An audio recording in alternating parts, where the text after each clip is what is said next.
al... Ya, ahora sí, ya se está. Podemos empezar, Sandra. Sí, falta la doctora Rosalía, ¿no? Sí, falta Rosalía. Gracias, ya está por aquí también Iris Camargo, que ella es compañerita de servicio social.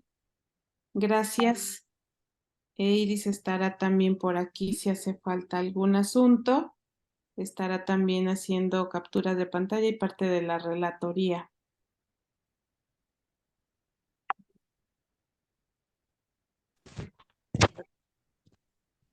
No ha llegado, ¿verdad? No está bien. Rosalía ya está por aquí. Hola, muy buenos días. ¿Qué Hola. tal? Buenos días. Hola, Julio. ¿Qué tal? Buen día. Bueno, pues vamos a dar inicio.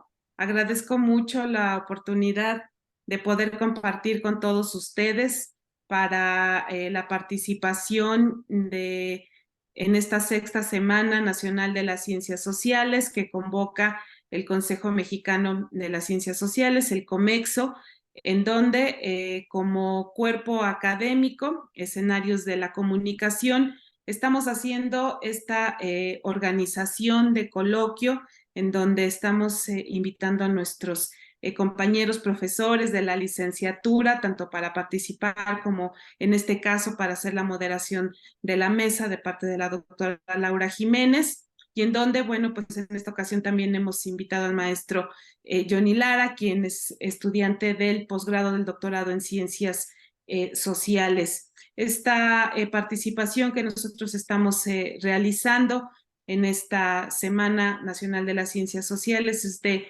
mucha importancia en la aportación en el campo de la investigación, particularmente de lo que nosotros estamos haciendo al seno de los cuerpos académicos y, por supuesto, de las instituciones de educación pública como la nuestra. Pues, sin más preámbulo, agradezco mucho esta participación. Qué grandiosa oportunidad hubiera sido tener la oportunidad también de poder haber compartido de manera distinta, pero bueno, pues aprovechemos también esta ventaja y esta bondad de las tecnologías para poder estar de esta manera conectados. Así que bueno, mientras tanto, vamos a dar oportunidad a este inicio de esta mesa de comunicación y tecnologías. Y pues sin más, les cedo el uso de la voz a la doctora Laura Jiménez, quien estará haciendo la moderación. Aquí los dejo y los acompaño. Muchas gracias. Muchas gracias. Oigan, qué honor poder participar en esta mesa y sobre todo ver a que mis compañeros y estos grandes investigadores están haciendo cosas muy interesantes. No quiero gastarme mucho el tiempo, yo nada más es la bienvenida y decirles que la duración es de 15 minutos de cada persona. 5 minutos antes de que termine, yo les aviso para que tomen sus medidas pertinentes. Se me indica que el primer participante es el doctor Julio Romano, con una ponencia que se llama, perdón por mi francés, maestro doctor Julio, pero como que nunca llegué a la clase, Marguerite Dunas y Jack Anaut, diálogos entre las hipertextualidades, entre páginas y pantallas. ¿Nos puede hablar de qué es este tema, por favor? Muchas gracias, maestra Laura Jiménez. También muchas gracias a la doctora Sandra Flores Guevara y a todos y todas los integrantes de la mesa y a, desde luego, quienes están también en papel de asistentes de esta conferencia en lo tecnológico y digital. Bueno, no se preocupe, también yo quiero pedir una disculpa por mi español, del cual se darán cuenta a lo largo de mi ponencia, y también agradezco desde luego la invitación y digo, esta virtualidad también me recuerda un poco lo que se siente participar en un evento académico sin zapatos, es algo de lo que no me acordaba. Bueno, doy pie a mi ponencia, que es Marguerite Duras y Jean-Jacques Annaud, diálogo de intertextualidades entre la página y la pantalla.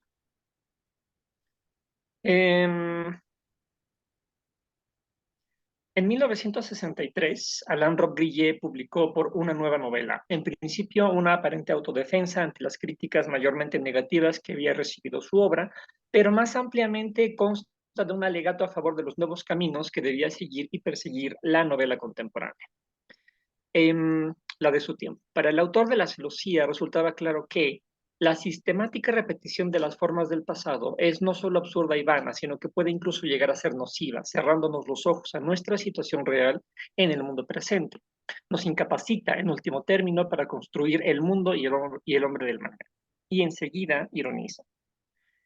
A nadie se le ocurriría, desde luego, elogiar a un músico por haber compuesto música como la de en nuestros días, como la de Beethoven, ni a un pintor por hacer cuadros de Delacroix, ni a un arquitecto por haber concebido una catedral gótica. Algo análogo ocurre en la literatura y en el cine.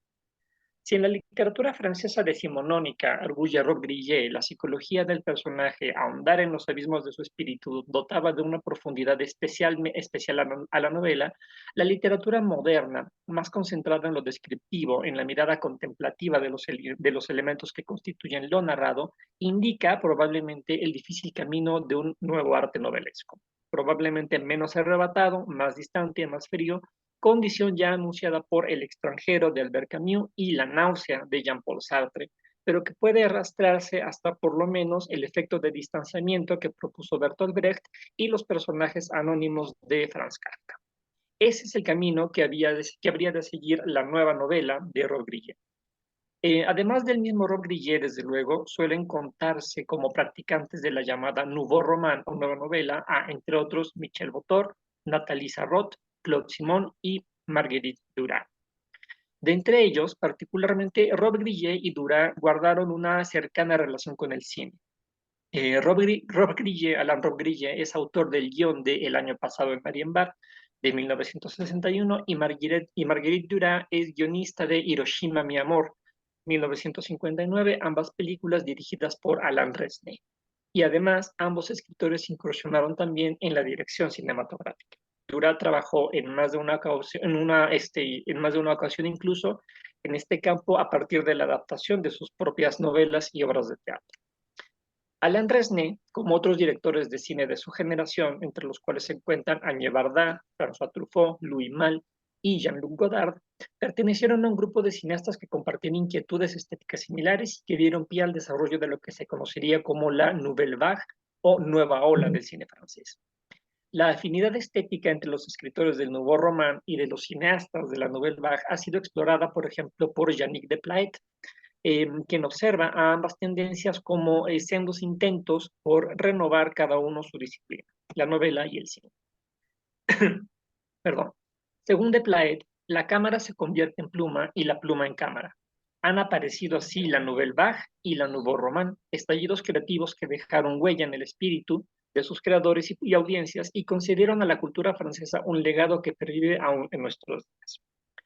Las observaciones que Robbe-Grillet hace sobre la novela de su tiempo, aquella que imita las formas del pasado, las extiende también al cine de su tiempo y lo hace derivar de la novela decimonónica. Cita: el cine no tiene muchas veces otro objeto que el de transponer un relato en imágenes. Solo se propone imponer al espectador, mediante determinadas y bien elegidas escenas, el significado que las frases comentaban holgadamente para el lector. Y sin embargo, Robbe-Grillet le atribuye en potencia al cine posibilidades que la palabra escrita y la imagen fotográfica e incluso la realidad misma no tienen. El relato filmado, dice Robbe-Grillet, nos saca de nuestro confort interior, hacia ese mundo que nos ofrece con una violencia que en vano trataríamos de encontrar en el correspondiente texto escrito. En la novela inicial, los objetos y ademanes que servían de soporte a la intriga desaparecían por completo para dejar paso solo a su significado. La silla vacía no era más que una ausencia o una espera. Y aquí que ahora en el cine se ve la silla. Su significado se hace flagrante, lo que llega hasta nosotros, lo que persiste en nuestra memoria, lo que aparece como esencial e irreductible a vagas nociones mentales, son los gestos mismos, los objetos, los desplazamientos y los contornos, a los que la imagen ha restituido de golpe, sin proponérselo, su realidad. Para Desplat, las similitudes entre el Nouveau Roman, la nueva novela, y la Nouvelle Vague, la nueva ola de cine francés, no se limitan a la contemporaneidad, ni a la lengua, ni al territorio, sino que se expanden a lo estilístico y a lo estético. Mientras que para la nueva novela, el proceso de escritura devendrá un interés creativo más que técnico, que permite explorar diversas percepciones subjetivas de la realidad. Para la nueva ola, el entorno del personaje, aquellos elementos objetivos captados por la cámara de los que ha hablado Rob Grillet, son incluso más importantes que el personaje o la trama misma. Y al menos algunas de las características que Rob Grillet atribuye a la nueva búsqueda literaria, que no necesariamente constituye para él una nueva estética, o al menos no una estética homogénea, es posible identificarla en el cine que hicieron o en el que colaboraron algunos de los paladines de la nueva expresión literaria. La versión cinematográfica que Marguerite Duras, por ejemplo, hizo de su propia obra de teatro India Song, no solo mantiene, sino que potencia algunos elementos poéticos del texto dramático original. Mientras en la obra teatral dos voces describen la acción de los personajes, mientras estos, en principio, sin emitir palabra, representan, como si se tratara de una pantomima, las acciones relatadas por las voces, en la película vemos dos largos planos secuencia, un atardecer y las calles de la ciudad de Esetala, que sirven de fondo visual para la participación de las voces. La función de estas secuencias visuales es más poética que narrativa. Será hasta la aparición en pantalla de los personajes en la tercera secuencia que la acción propiamente empieza a ocurrir. En consonancia con la propuesta novelística de Rob Grillet, la película de Duras privilegia la mirada, la contemplación por encima de la acción. Un cuarto de siglo antes, en 1959, Alain Resnais había traducido a imágenes la dimensión poética del guión cinematográfico de Hiroshima, mi amor, de Marguerite Duras. En palabras de María Cristina Diana Kuntz, el perfecto entendimiento entre la poesía de Duras y las imágenes con las que se corresponde de Resnais dio como resultado el éxito mundial del film. Y el efecto de este entendimiento radica en la transportación a la pantalla del conjunto de efectos emotivos radicados en la palabra mediante el guión cinematográfico.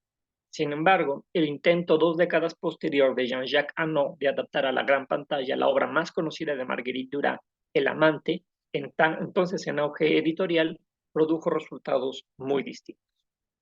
Al igual que Hiroshima, mi amor, El amante, novela de 1984 de Marguerite Duras, narra de manera fragmentaria la relación amorosa que se desarrolló durante un tiempo breve entre una mujer francesa y un hombre oriental, japonés en el caso de la película, chino en el caso de la novela.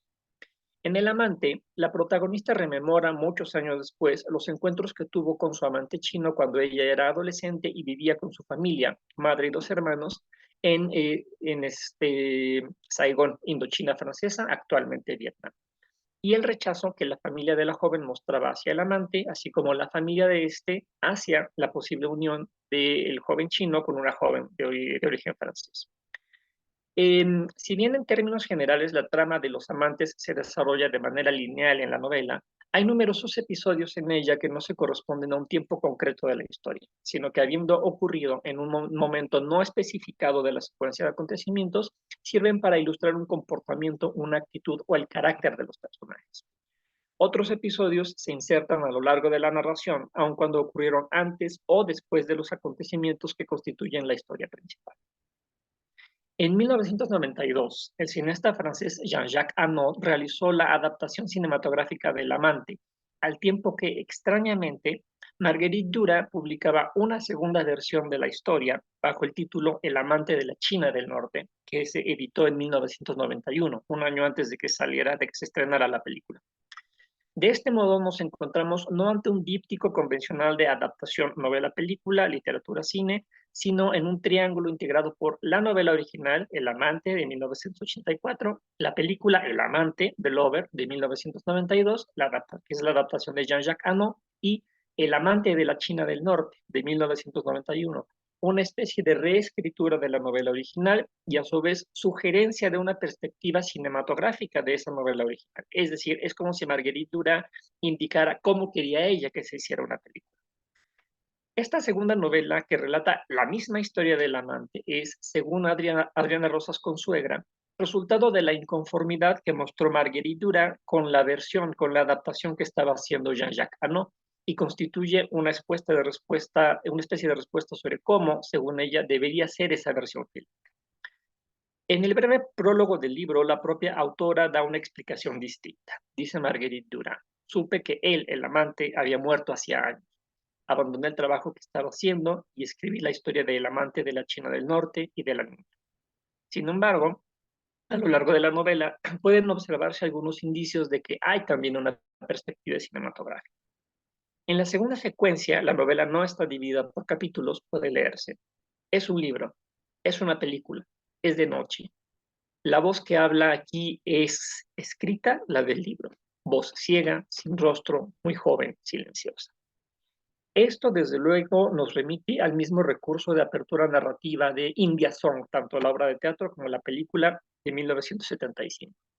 Adicionalmente, a lo largo de El amante de la China del Norte, se encontrarán varias notas al pie de la autora que revelan que ella misma tenía en mente su propia versión cinematográfica de la historia. Sobre la protagonista, Duras dice, a la chica en la película, en este libro, aquí la llamaremos la niña.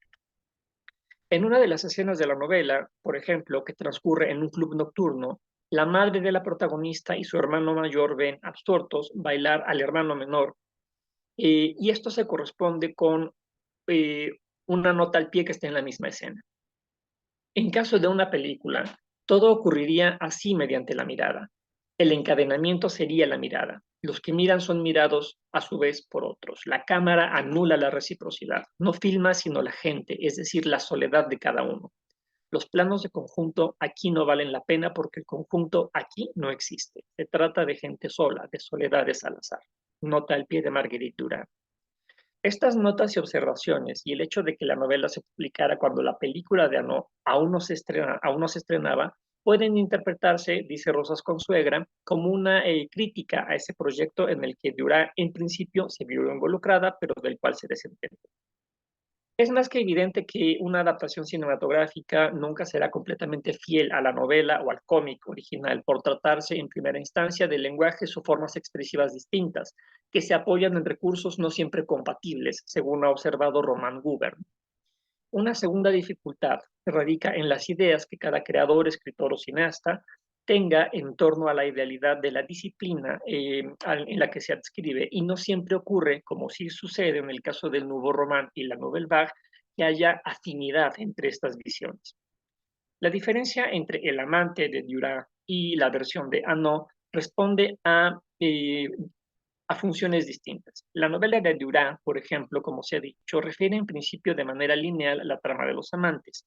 La joven que es abordada en un transbordador por el hombre chino, que se ofrece a llevarla a su destino, el liceo en donde estudia, momento a partir del cual la relación entre ellos deviene íntima, para descontento de las familias de ambos. Diversos conflictos se desarrollan en consecuencia. La estructura total de la novela de Duras, sin embargo, no es lineal. Entre los momentos clave de la historia de los amantes se intercalan diversas subtramas, a las que no se les atribuye una temporalidad específica, si bien corresponden a tres grandes unidades temporales: antes, durante y después de los acontecimientos que constituyen la trama esencial de la novela. Los hechos anteriores y posteriores a la trama central no responden a una linealidad clara. Las escenas que se refieren a la vida doméstica son de un tiempo anterior a la aparición del amante chino y no están dispuestas en orden cronológico. Sin embargo, en la película, la mirada de Anó disuelve esta cualidad fragmentaria de la novela y reorganiza las secuencias de la novela para favorecer la narración, es decir, la comprensión de la historia, la trama, el encadenamiento de acontecimientos y las decisiones que tienen como consecuencia la complicación de la historia. De este modo, las escenas anteriores al inicio del amorío son vistas por el espectador al inicio de la película, a manera de una composición del lugar, y cumplen una función narrativa: presentar una situación inicial, presentar a los protagonistas y su situación familiar antes del conflicto que supone la aparición del amante. Cuando, terminó el tiempo. bueno, paso rápidamente a las conclusiones en 2 minutos. Me voy a saltar, desde luego, los análisis de las escenas y nada más voy a comentar.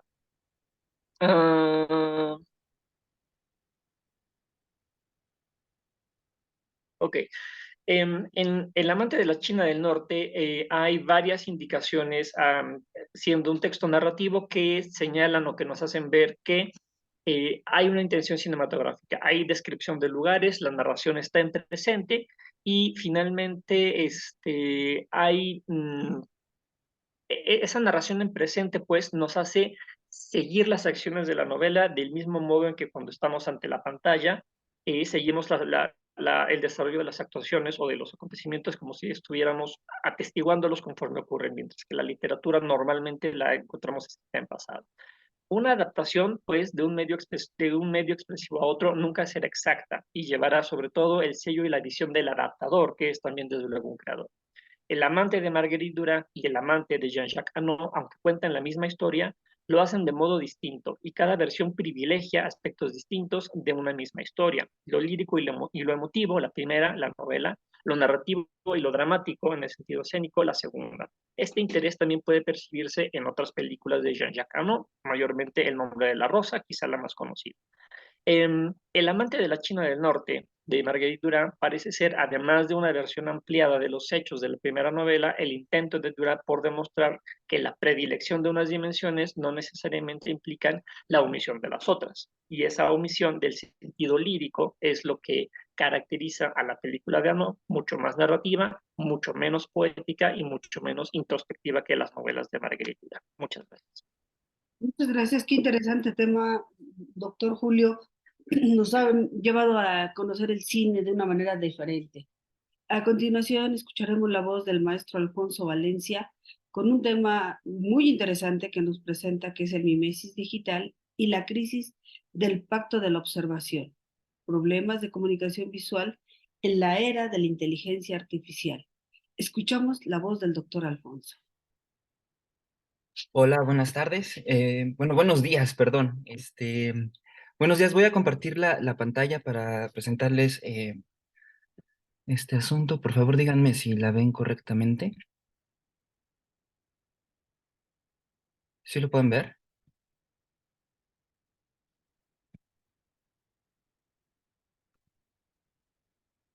¿Sí me escuchan? Sí, sí se ve. ¿Y la ven? Y aquí le doy en reproducir, ¿no? Creo. ¿Están viendo mi pantalla? ¿Están viendo la presentación completa? Sí, Sí, ya se ve completa. Ok, bueno, muchas gracias. Nada más hay una pequeña observación. Aún no soy doctor, espero serlo ya pronto. Soy maestro, soy maestro y últimamente mis intereses académicos e investigación se han centrado en los cruces entre las distintas formas de representación de la realidad a través de mediaciones tecnológicas, específicamente de las inteligencias artificiales.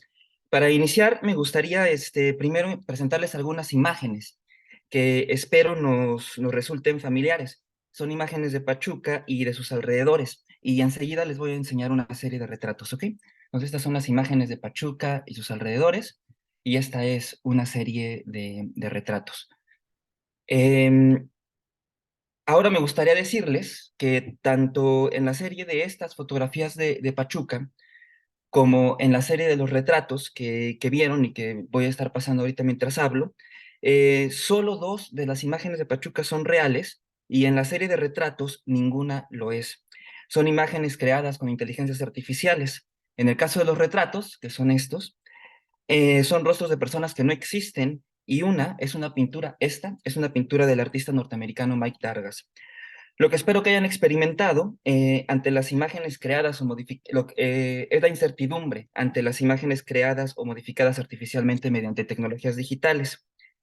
En realidad, nuestra capacidad de discernimiento entre imágenes, digamos, reales, es decir, fotografías, imágenes modificadas digitalmente, imágenes creadas con inteligencias artificiales o creadas con herramientas digitales, se diluye en el contexto digital, lo cual quiero creer supone un problema que pone en evidencia cómo nos relacionamos con las máquinas y lo que hacemos con ellas. La crisis de nuestro poder de discernimiento entre imágenes digitales, arte hiperrealista, fotografías y videos de altísima definición e imágenes creadas con inteligencias artificiales, es decir, la confusión que nos puede llegar a generar esta incapacidad de identificación de lo real, recuerda un par de anécdotas que narra el padre de la historiografía del arte, Plinio el Viejo, en el primer siglo de nuestra era. Las anécdotas son muy rápidas y son muy conocidas. Plinio cuenta de la historia una pintura, la historia de una pintura de una escena de los juegos ofrecidos por Claudio Pulcro, cuya imitación de las tejas, dice Plinio, era tan perfecta que unos cuervos, engañados por la ilusión, intentaron posarse sobre ellas. Y más adelante narra una competencia entre Zeuxis y Parracio, en la que el primero pintó unas uvas con tanto acierto que unos pájaros se habían acercado volando a la escena.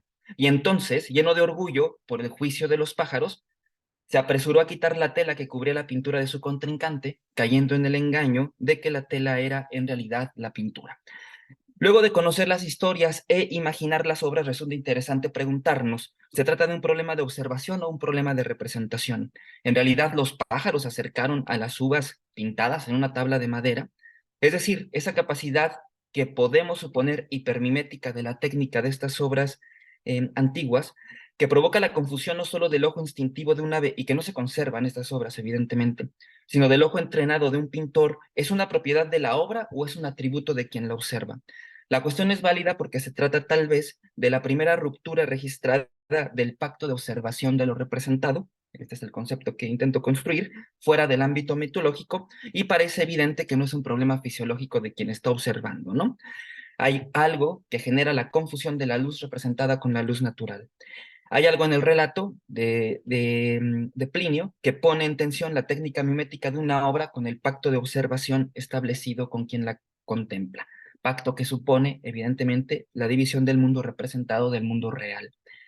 Vale aclarar que supongo que, así como la narrativa, es decir, las novelas, los cuentos, se fundamentan en los pactos ficcional y de verosimilitud para suspender nuestra incredulidad ante la obra literaria, la representación figurativa pictórica implica tácitamente un pacto similar que determina que lo representado no es la realidad.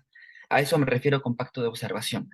Esta, por ejemplo, es una fotografía generada con inteligencia artificial de una que le pidió a la inteligencia artificial que hiciera una foto de su perro, que es un labrador es un perro más o menos genérico, en la presa de Ixmiquilpan, me parece. Y entonces se la pasó al grupo de su familia, y su familia, qué bueno que llevaste al Simón a la, ¿cómo se llama? A la presa, cuando en realidad es una imagen que ni siquiera existe, ¿no? Ahora me gustaría hablar un poco acerca de la competencia visual digital. Teóricos de la imagen como Nicolás Mircea y Lorraine Daston exploran la idea del entrenamiento de la mirada. Es decir, es claro que no miramos igual que como miraban nuestros antepasados, que no tenían ni videojuegos ni televisiones de altísima definición. Habrá que recordar la leyenda que dice que los espectadores de la locomotora llegando a la estación de los hermanos Lumière huyeron despavoridos, pues creían que la máquina los aplastaría, ¿no? Evidentemente esa leyenda ha sido descartada, en realidad eso no pasó, pero sirve para intentar explicar cuando nos enfrentamos a un modo nuevo de cómo reaccionamos, cuando nos enfrentamos a un nuevo modo de representación de la realidad. Lorraine Daston, para explicar por qué los científicos ven cosas que nosotros no, le llama a ese fenómeno ver competentemente, y es una habilidad que requiere ser entrenada mediante el hábito, según la teórica. En nuestro tiempo, y es algo que discuto mucho con mis estudiantes, ver competentemente implica, entre otras cosas, poder discernir fotografías reales de aquellas trucadas digitalmente y, sobre todo, identificar imágenes creadas con dispositivos de altísima fidelidad que ponen en crisis lo que llamo el pacto de observación, e incluso las imágenes creadas con inteligencias artificiales como las que vimos anteriormente y que nos causan esa conmoción. La concepción de la cámara fotográfica como una máquina capaz de capturar la realidad de manera fría y objetiva, que reproduce imágenes que testifican lo sucedido en un momento y un espacio determinados, aún genera procesos interpretativos a pesar de la desconfianza inherente al medio en el que se distribuyen de manera masiva, es decir, en el Internet. Existe una tensión entre la veracidad objetiva de la cámara, la sospecha que genera la manipulación de la fotografía digital, las cotas de realismo que alcanzan algunos generadores de imágenes mediante inteligencias artificiales y la reproducción masiva de la imagen en Internet. Mircea se plantea en 2017, es decir, hace pocos años, hace prácticamente muy poco, el hecho de que la gente se fía con más frecuencia de una fotografía o un video, incluso si son imperfectos y difíciles de comprender, que de una obra profesionalmente acabada, porque se sospecha que la obra puede ser manipulada por el artista. Ken Goldberg, al presentar el proyecto Telegarden en 1995, afirmaba que la tecnología mediática, por regla general, contribuye a potenciar la credulidad. Tal vez sean estas algunas de las razones por las que el arte empezó a volver objetiva su mirada, observando la naturaleza no con los ojos del artista, sino con el ojo de la máquina, como les voy a enseñar en unas imágenes ahora. Esta clase de problemas son evidentes, por ejemplo, cuando pensamos en softwares, y aquí están, que permiten producir con relativa facilidad y rapidez deepfakes, es decir, videos en los que se intercambian los rostros de las personas que aparecen en ellos por otros a partir de fotografías digitales. Algunos desarrolladores, como este que les estoy mostrando, además de ciertas marcas de agua claras y distintivas, incluyen en los resultados de su video lo que podríamos llamar fallas éticas en los videos que crean los usuarios, pues son conscientes de la problemática que podría generar el uso total del potencial de su tecnología. Deepfakes Web, anuncia esta aplicación que se llama Online Deepfake Maker como imperfecto por diseño y lo justifica con el siguiente argumento. La tecnología deepfake, dice, es increíblemente avanzada y puede engañar fácilmente a los humanos. Nosotros no superamos los límites intencionadamente, por lo que se puede disfrutar de los videos deepfake sin dejar de identificar que son falsos a través de las imperfecciones. Es decir, parece que en el ciberespacio, ante el deepfake y otros mecanismos retóricos de falsificación de la verdad, como las fake news, todos somos potenciales Zeuxis tirando de cortinas esperando encontrar algo detrás de ellas. Ahora bien, por ejemplo, estas son imágenes de influencers digitales, que, es decir, si las mostramos a personas que no están, por ejemplo, entrenadas visualmente en los videojuegos o en las imágenes generadas mediante ciertos programas, pues podríamos caer en la duda de si se tratan de imágenes verdaderas o personas verdaderas o son precisamente imágenes creadas digitalmente. Tatarkiewicz, en su Historia de 6 ideas, concluye que lo que nuestra época no acepta, ahora les voy a desarrollar rápidamente a lo que me refiero con mimesis digital. Tatarkiewicz concluye que lo que nuestra época no acepta es la imitación del sentido de copiar la apariencia de las cosas. Yo digo que sería necesaria una revisión de su pensamiento a la luz de la hegemonía tecnológica derivada de la llamada era de la información y la digitalización de los procesos de producción, almacenamiento y distribución de la información a partir de las 3 últimas décadas del siglo XX. Partiendo de un interesante argumento de Tatarkiewicz que pone sobre la mesa la idea renacentista de la imitación, no de la naturaleza, sino de los antiguos, porque Tatarkiewicz dice, el objeto de imitación debería ser no solo la naturaleza, sino también y ante todo aquellos que fueron sus mejores imitadores, para referirse al arte renacentista y los renacentistas que no estaban imitando verdaderamente a la naturaleza, sino estaban imitando a los clásicos, que eran los mejores imitadores de naturaleza. Entonces nosotros podríamos decir ahora que intentamos ahora imitar la naturaleza tal como la experimentamos mediante la tecnología. Nos quedan 5 minutos. O, yendo al extremo, imitamos la naturaleza tal cual experimenta la máquina. Por ejemplo, en el hiperrealismo pictórico, ¿no? También llamado fotorrealismo, como esta imagen de Mike Dargas, o en el extrañamiento de la imagen hiperrealista de las superproducciones cinematográficas contemporáneas o de ciertos videojuegos, o incluso en las últimas composiciones de John Adams y en poesía de internet, etcétera, intentamos imitar la naturaleza tal como la vemos en la máquina, ¿no? Más allá del problema que podría implicar la técnica del fotorrealismo pictórico, será interesante proponernos un análisis desde el cambio del modo en el que vemos y sobre todo la manera en la que la tecnología nos acostumbra o nos enseña a mirar. Ya desde los 60, este fotógrafo, Richard Estes, propuso la fotografía como un auxiliar que le daba indicaciones al momento de pintar, y el resultado fue una obra cuya fidelidad es la realidad fotografiada más que lo que podemos observar sin una mediación tecnológica. En pinturas como esta, por ejemplo, esta es una pintura, la iluminación responde a posibilidades de determinadas herramientas, cámara, película y procesos de revelado e impresión. La propuesta de Estes supera en cierto sentido la simple imitación de la naturaleza del ojo fotográfico. Radica en que distribuyó distintos puntos focales en su composición para obtener una imagen en la que todo es nítido. Este arte es interesante porque esta imitación de la naturaleza después va a dar en lo que ahora conocemos como las fotografías de amplio rango dinámico, las fotografías HDR que nosotros podemos tomar con nuestros celulares y que resultan muy atractivas visualmente porque son fotografías que están, digamos, como que unificadas en sus valores de iluminación, etc. Aquí, por ejemplo, vemos que el pintor, por ejemplo, está haciendo su cuadro hiperrealista, no imitando directamente la realidad, sino imitando cómo se ve la realidad a través de una fotografía, que ya de por sí la fotografía es de súper alta definición. Esto supongo que nos genera algunos problemas, y con lo que voy a cerrar esta charla y, bueno, esta intervención, y tiene que ver con esto, ¿no? Algo que discutimos mucho en clase y que nos gusta, que me gusta mucho que los alumnos hagan una reflexión y que me gustaría poner sobre la mesa del campo académico es lo siguiente. Los problemas, este tipo de problemas, cuando nos enfrentamos a ellos, no son problemas de orden tecnológico, sino son problemas de orden ético, la ética de la representación. Aquí les van algunos ejemplos rápidos y con esto termino. Por ejemplo,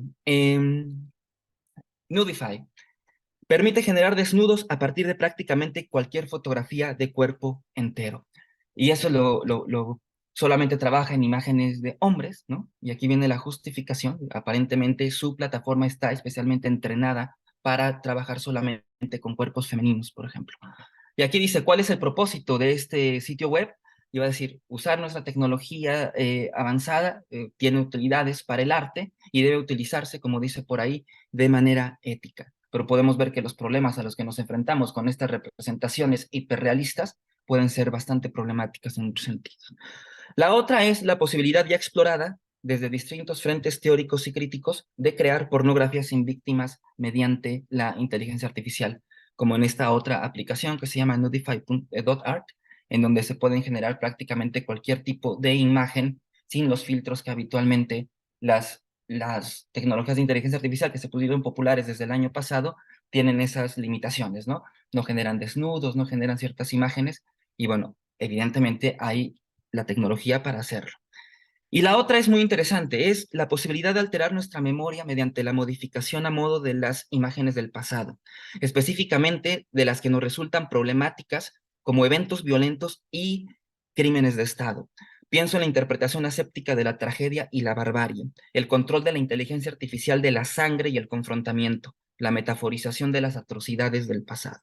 Supongo que no falta mucho para que nuestra memoria digital se rija por las mediaciones de un algoritmo, proceso similar al control lingüístico de los algoritmos sensores de Facebook y de las inteligencias artificiales cuando intentan depurar el lenguaje, ¿no?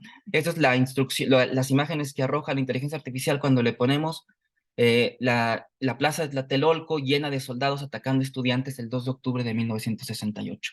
Pero cuando le ponemos el prompt a la inteligencia artificial de la descripción de la masacre del 2 de octubre, que viene en Wikipedia, que es esta, el 2 de octubre de 1968, en la plaza de Tlatelolco, en una sección de la Ciudad de México, las Fuerzas Armadas abrieron fuego a un grupo de estudiantes, a un grupo de civiles que no estaban armados en la Plaza de las Tres Culturas, que se encontraban protestando por los Olímpicos del 68.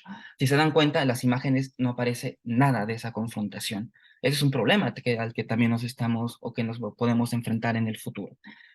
El otro problema, el penúltimo, Neuralink y su posibilidad, según el propio Elon Musk, de almacenar y compartir experiencias sexuales. Ustedes saben que el Neuralink es esta tecnología que permite la conexión entre el cerebro y la máquina y el mapeo cerebral para hacer las interpretaciones de las imágenes de nuestro cerebro y expresarlas visualmente a través de una computadora.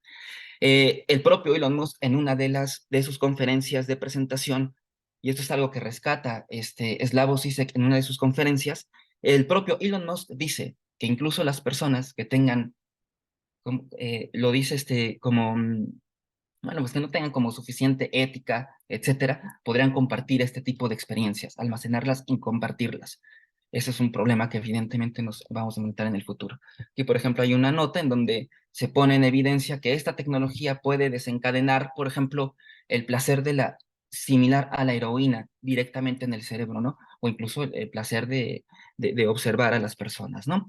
Y después, la posibilidad de mapear y grabar nuestra actividad en nuestras casas utilizando solo los módems que ya tenemos. Este es un experimento que se presentó, me parece que fue este año, en el que unos científicos lograron leer las palabras que estaban en un cuarto adyacente a donde había un módem, las lograron identificar solamente con las señales de los módems. Entonces, bueno, así podemos ver que en realidad estas problemáticas a las que nos enfrentamos, de estas imágenes que son creadas con tecnologías de altísima definición con capacidad de retener la realidad de una manera abrumadora, o estas tecnologías de creación de imágenes prácticamente idénticas a las que producimos tecnológicamente, pues estos son algunos de los problemas a los que nos podemos enfrentar y que nos enfrentamos en el futuro. Y que, repito, no tienen que ver tanto con problemas de la propia representación mediada tecnológicamente, sino nos enfrentan a problemas éticos como estos últimos que les acabo de mostrar. Gracias. Interesante, maestro. Con esto de la inteligencia artificial y las imágenes. Demos paso a la doctora Rosalía Guerrero con el Artenet y el consumo neobarroco a partir a partir del Facebook. Hola, muy buenos días. Muchas gracias por la invitación a participar en esta mesa. Está siendo bastante interesante todo lo que se está presentando. Y bueno, les voy a compartir mi pantalla para no este, perder más tiempo. Bueno, pues justamente vamos ahí muy, muy de la mano con estos temas que han antecedido mi presentación.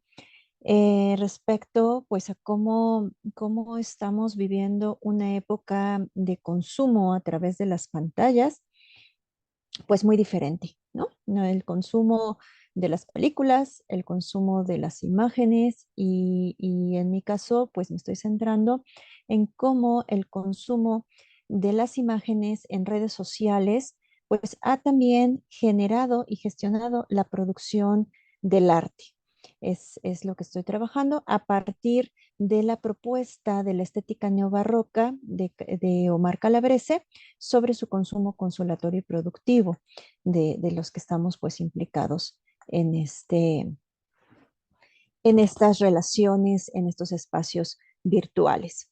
Entonces, pues el consumo estético en la modernidad pues nos muestra una cuestión eh, en la que impacta mucho el gusto y la elección de los consumidores. Es decir, no estamos ante el romanticismo o incluso ahorita mencionaba Alfonso el hiperrealismo, ¿no? Que trata de mostrar tantos detalles como sea posible de una copia, pues más que fiel de alguna escena, que tenían fundamentos muy claros en una estética artística que estaba establecida así, ¿no? Un género artístico que se producía bajo ciertas características y que entonces se presentaba como parte de esa cultura, de la historia del arte.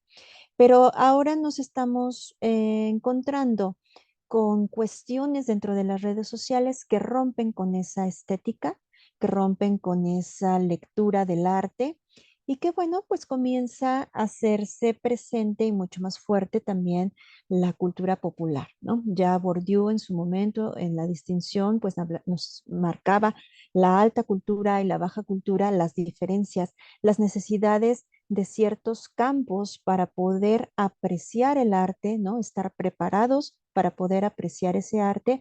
Pero ¿qué pasa cuando nos encontramos en un espacio más horizontal, donde pues la discusión de ser culto tal vez ya no es la que se tenía hace 30 años, 50 años y bueno, siglos atrás?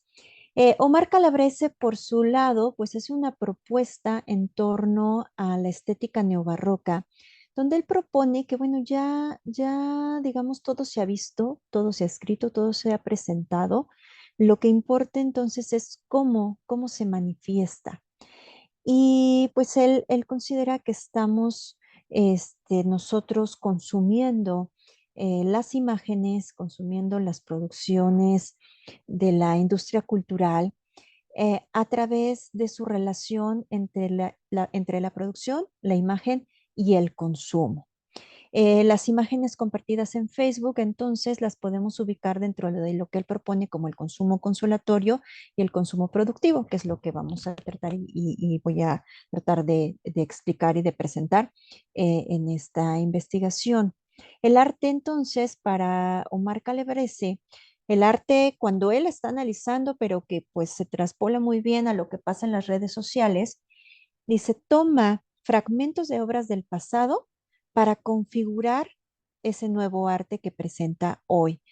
Por eso él mucho esta idea de ya todo se dijo, ya todo se presentó, ¿no? Entonces él dice que, bueno, en este proceso del consumo, tenemos una producción que puede darse a través de la seriación, ¿no? La producción industrial, donde se genera un modelo y entonces se hace una producción invariante que se consume bajo demanda, ¿no? Yo aquí en este cuadro pongo en la parte central texto y imagen porque Omar Calabrese se centra principalmente en el texto y en la concreción, por ejemplo, de guiones para televisión, guiones para cine. Y en mi caso, pues me estoy enfocando más a la imagen, ¿no? Pero vamos a encontrar pues estos mismos procesos. O sea, como cuando se entra, por ejemplo, a un género artístico, pues se vuelve un modelo, ¿no? Y seguimos ciertas pautas y se consume pues bajo esa demanda de esas características. Luego viene el estándar donde él dice, bueno, pues sí puede haber variaciones, ¿no? Pero las variaciones son mínimas, ¿no? Entonces, ok, si vamos todos a producir una obra de arte de, por ejemplo, hiperrealista, ¿no? Pero bueno, no todos van a ser retratos, no todos van a ser bodegones, no todos van a ser, o sea, podemos tener todas estas variantes y por lo tanto, pues el consumo es consolatorio, entonces va más como elección, va más como a los gustos, ¿no? Y estas cuestiones. Y por último, la producción opcional, donde rompemos el molde, donde decimos, ok, vamos a hacer algo totalmente variable, algo que no se haya presentado antes y por lo tanto, pues se da un consumo productivo, porque entonces solamente con ese interés y con ese gusto, con esa intención, vamos a consumir este tipo de producciones. Si no tenemos, digamos, pues ganas de experimentar algo nuevo, pues nos vamos a quedar con la seriación o con lo invariable. El consumo consolatorio lo podemos encontrar entonces en nuestras redes sociales cuando encontramos repeticiones idénticas pero no invariantes. Es decir, mantenemos el estándar que se propone con sus singularidades, pero con diferencias o con algunos aspectos incluso técnicos o tecnológicos que se puedan utilizar. Por ejemplo, ahorita con lo que se comentaba en torno a la inteligencia artificial, pues podemos justamente darnos cuenta que estos modelos, estas tecnologías, mejor dicho, gestionan mucho de este consumo consolatorio, porque ya está ahí las características, ya están ahí los estándares para cumplir con lo que se quiere generar y solamente lo vamos a recrear, ¿no? Entonces, aquí les pongo un ejemplo de un bodegón o incluso una variante de bodegón, porque justamente pues tenemos personas incluidas.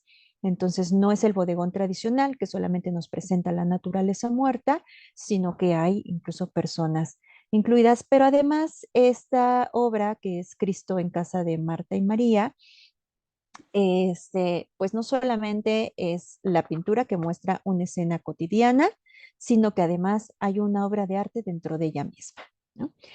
Y pues yo aquí lo comparo con una fotografía compartida en redes sociales, en las cuales pues se presenta un bodegón más clásico en el sentido de que no hay personas involucradas, solamente las galletas y los muffins que están ahí presentados, pero que también está incluyendo una segunda obra, una segunda representación dentro de la misma escena. Entonces, bueno, tenemos ya de por sí en el ejemplo un variante de los bodegones y también pues un variante a través de una fotografía digital que está siguiendo los estándares de estos estilos, pero pues en otra época, con otras tecnologías y para otros intereses, ¿no? No está tal vez pensada esta fotografía pues para ser exhibida en un museo, sino solamente para mostrar el producto que ha hecho en este día y compartirlo con el gusto que se genera dentro de estos espacios por sus seguidores.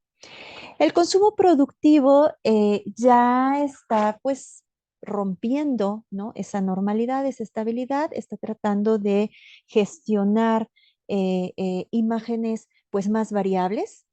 Lo percibido es inestable y potencialmente transformado, ¿no? Podemos entonces nosotros generar, y aquí entra un término pues muy común dentro de nuestros espacios virtuales, que son los prosumidores. Ya de por sí, nosotros no somos audiencia ni meros consumidores de los espacios virtuales, sino que somos usuarios. Y el que tengamos esta perspectiva, pues cambia mucho el tratamiento que se le va a dar, sobre todo desde la investigación, porque no es lo mismo una audiencia de la televisión, del cine, de los escuchas radiofónicos, que son pues solamente personajes latentes ahí, que hasta cierto punto pasivos, ¿no? Que están pues recibiendo la información a el uso que le estamos dando a las redes sociales, que donde, claro, podemos ser meros espectadores, pero usualmente estamos nosotros también produciendo y también componiendo algo para presentar en esos espacios. Es interesante, por ejemplo, con el consumo productivo y con romper esa estabilidad y generar y transformar estas imágenes con el tema de los memes, porque los memes los podemos considerar mucho dentro del consumo productivo, ya que se generan a partir de una idea nueva, pero fragmentando esas imágenes y esas obras que ya estuvieron en el pasado y contextualizándolas nuevamente, o más bien recontextualizándolas. Y muchas veces el contexto nada tiene que ver, el contexto actual, con el de la obra original. Y por eso lo vemos como consumo productivo. Pero ¿qué pasa eventualmente con un meme? Bueno, que se viraliza y se vuelve un estándar, ¿no? Y entonces de repente, pues ya todos empiezan a hacer la misma idea, con la misma estructura, y vemos este meme en todos lados, nada más con algunas variables, y entonces, bueno, pues se vuelve consumo consolatorio. Entonces, este juego entre el consumo consolatorio y productivo es muy interesante en este medio porque le da esa posibilidad de entrar en diálogo, ¿no? Y de que entremos nosotros en diálogo con las imágenes que se están presentando y que se están produciendo en estos espacios virtuales. Para Supliano Gross, pues entonces estamos no tanto en una sociedad de la imagen, sino más bien de la cosa diseñada, ¿no? Y de que pues estamos valiéndonos de ese hipertexto para poder crear estos diseños que, bueno, pues ya no están simplemente tomados de un instante como ese instante que buscaba el fotógrafo, ¿no? De mantener, sino que nosotros podemos crear algo y, bueno, pues ahora con el tema que precedió, pues con mayor razón con las inteligencias artificiales. Entonces, el arte digital pues es aquel que utiliza la red o su contenido en niveles ya sean técnicos, culturales o sociales como base para la producción de sus obras de arte. Y esto es lo que yo quiero destacar con el análisis que aquí presento. Uno de los primeros puntos es Intimidad Romero, esta artista que bueno, pues yo la defino y hablo de ella en femenino porque así es como se presenta, pero la realidad es que pues no hay un conocimiento claro de la persona detrás de estas producciones.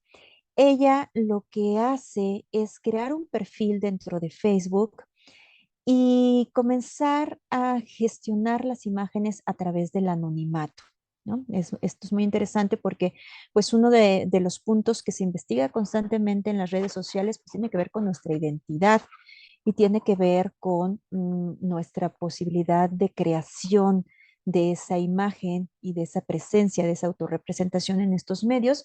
Bueno, pues ella a través del arte busca romper con eso y es interesante también el nombre, ¿no? Intimidad, porque justamente lo que ella hace es robar las imágenes, de hecho así se llama uno de sus álbumes, fotografías robadas, y lo que hace es pixelear esa identidad, pixelear los rostros, pero manteniendo pues el contexto y entonces creando pues toda la estructura de un perfil de Facebook donde compartimos lo que cotidianamente hacemos, pero pues creándolo y ella construyéndolo a través de imágenes de diferentes personas. Entonces, bueno, pues es utilizar la arquitectura de esta red social para hacer una propuesta desde el arte contemporáneo.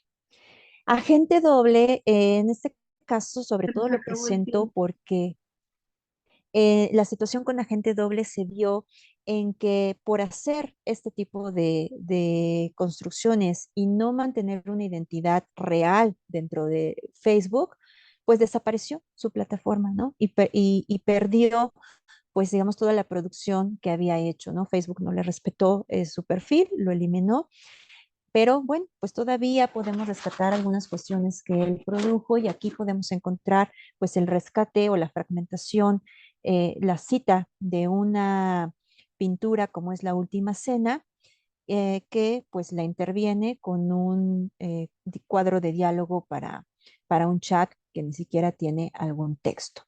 Broadcast Yourself es otra creación de la artista Cristina Llanos de un libro de dibujo. Ella crea este libro de dibujo, pero todo lo que presenta para colorear son fotografías que recupera de Facebook y de otras plataformas de, de redes sociales que, bueno, pues muestran estas características comunes que se comparten de imágenes en estos espacios virtuales.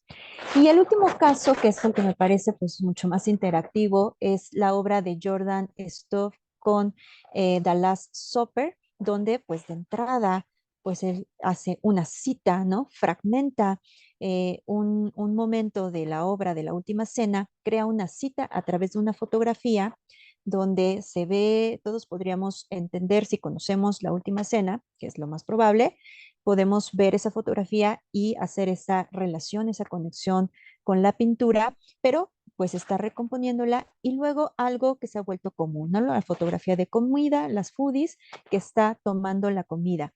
Y luego hace la instalación donde comparte el celular que presenta la fotografía que tomó el personaje principal de su fotografía y no lo deja solo ahí, sino que esa fotografía pues está en el Instagram, ¿no? Entonces es todo un recorrido haciendo uso de la arquitectura de las redes sociales, haciendo uso de diferentes estándares dentro del arte y pues haciendo una fragmentación y una cita de una pintura pues renacentista.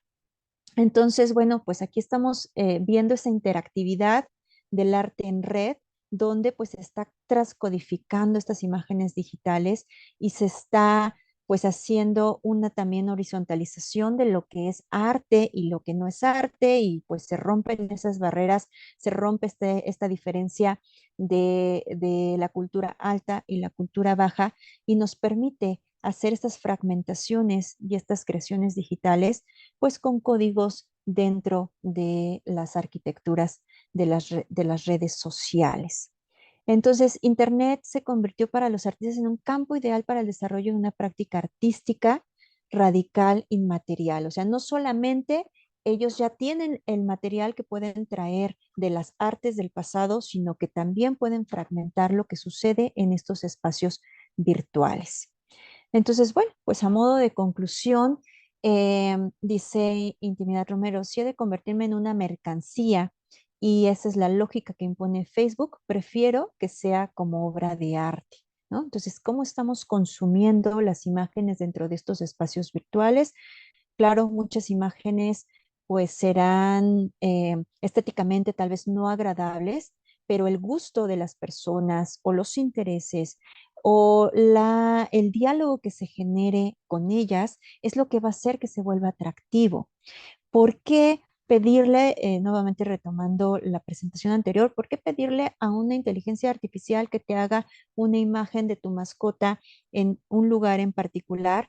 Bueno, pues porque eso es lo que te va a generar una interactividad con tus usuarios, tus compañeros dentro de este espacio, él lo comentaba con su familia, ¿no? Ah, qué bueno que llevaste a la mascota. Y tal vez no es el interés de generar algo que tenga una estética formal, pero que va a tener un gusto y un interés por quienes están participando. Bueno, pues así estos artistas aprovechan ese gusto, aprovechan esos intereses, esa interactividad en estos espacios virtuales para gestionar y crear su propio arte y establecerlo desde estas construcciones o estos lenguajes de una cultura visual digital, ¿no? Donde ya no es nada más, les decía, pues lo que ya está en el arte del pasado, sino lo que nos están proveyendo estos espacios virtuales para gestionar esa nueva arte. Y bueno, pues cierro con lo que ya les comentaba de Calabrese, ¿no? Si todo se ha dicho y escrito ya, pues entonces tal vez ya todo está visto y solo estamos haciendo variaciones sobre ese mismo molde. Pues con esto cierro mi presentación. Muchas gracias. Qué interesante, doctora Guerrero. Estamos mirando la realidad y la comunicación desde otra perspectiva que nos está dando usted. A continuación, estamos presentando a Johnny Lara con, con un tema que es la enfermedad crónica y acción colectiva digital, Facebook, como medio, herramienta de comunicación y sobrevivencia. Adelante, Johnny. Buenos días a todos. Antes que nada, un gusto compartir con todos temas sobre las tecnologías y la comunicación. Y a continuación empiezo a compartir pantalla.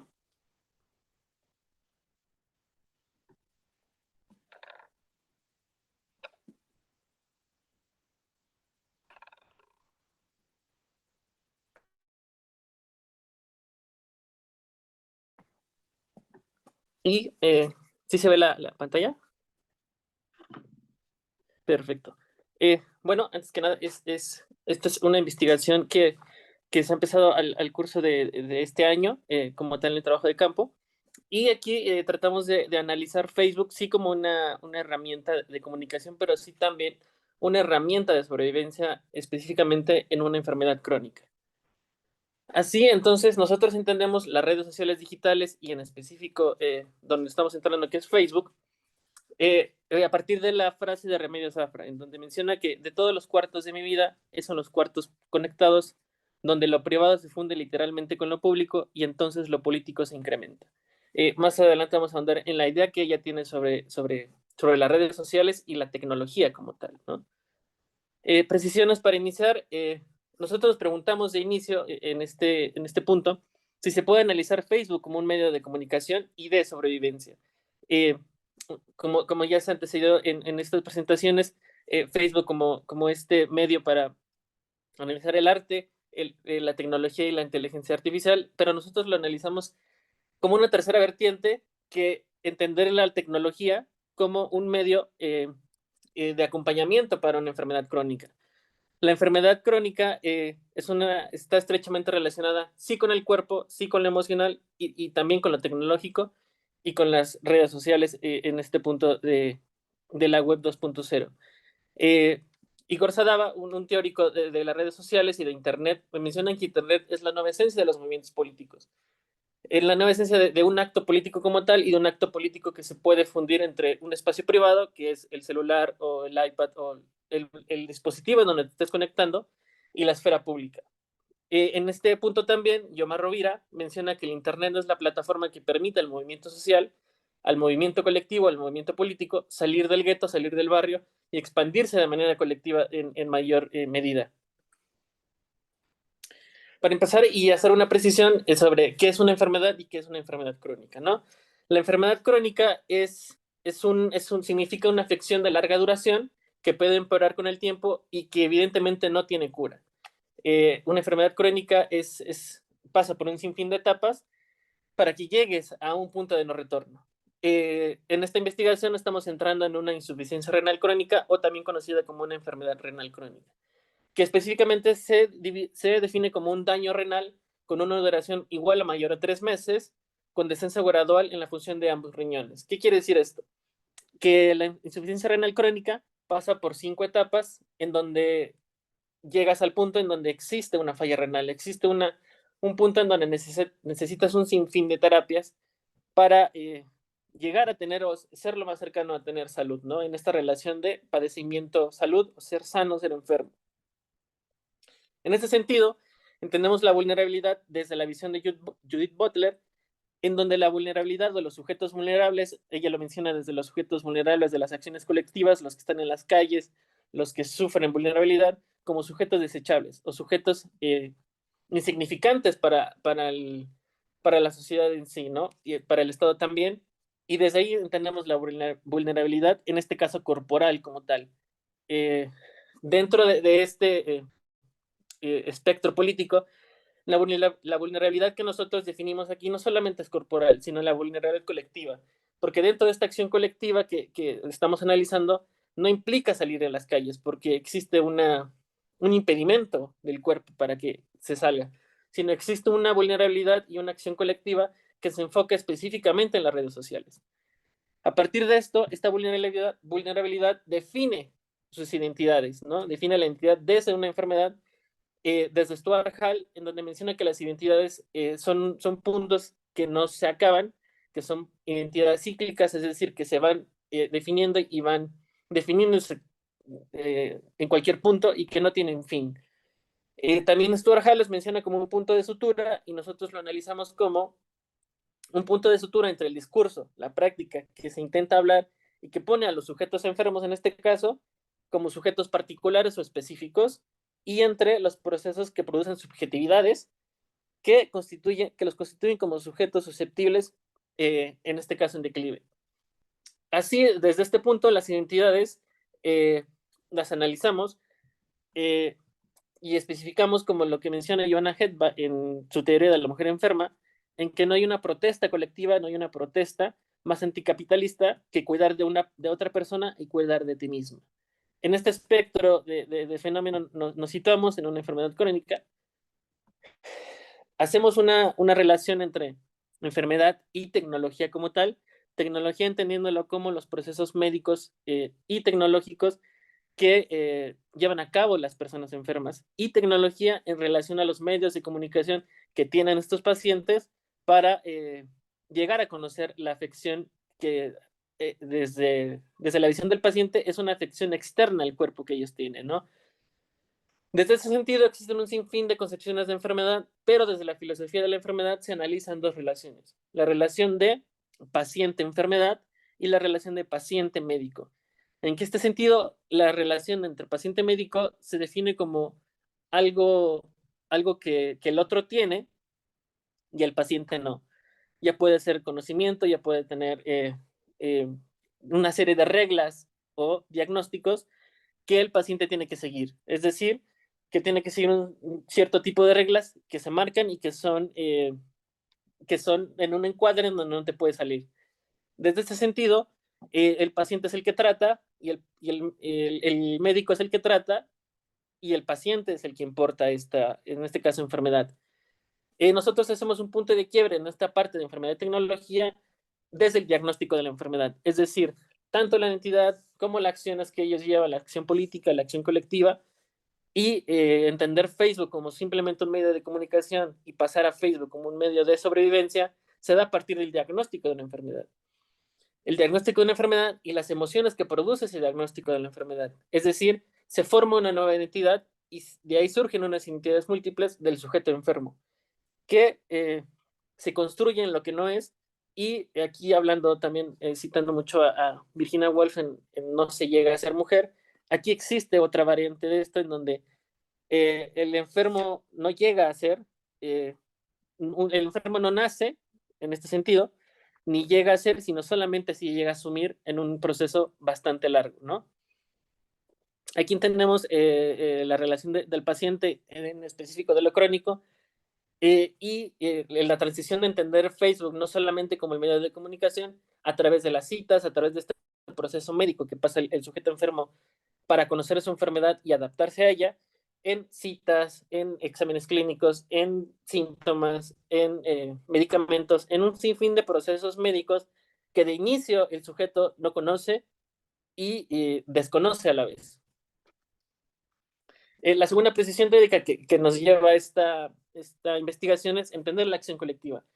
Y en este caso, la acción colectiva, no desde el punto de una acción colectiva que comúnmente se conoce como ir a la calle a la protesta, tomar las calles y un sinfín de cosas. Nosotros definimos la acción colectiva, sí, desde este punto, pero una acción colectiva en sentido que este grupo específico la lleva a una acción colectiva digital y una acción colectiva para conocer que va desde lo íntimo, es decir, desde el propio cuerpo como tal del enfermo, para pasar a lo personal de la enfermedad y así llegar a lo colectivo. Lo colectivo como el evento transformador de conocer con el otro que tiene lo mismo, su propia enfermedad, su propio padecimiento y su propio síntoma.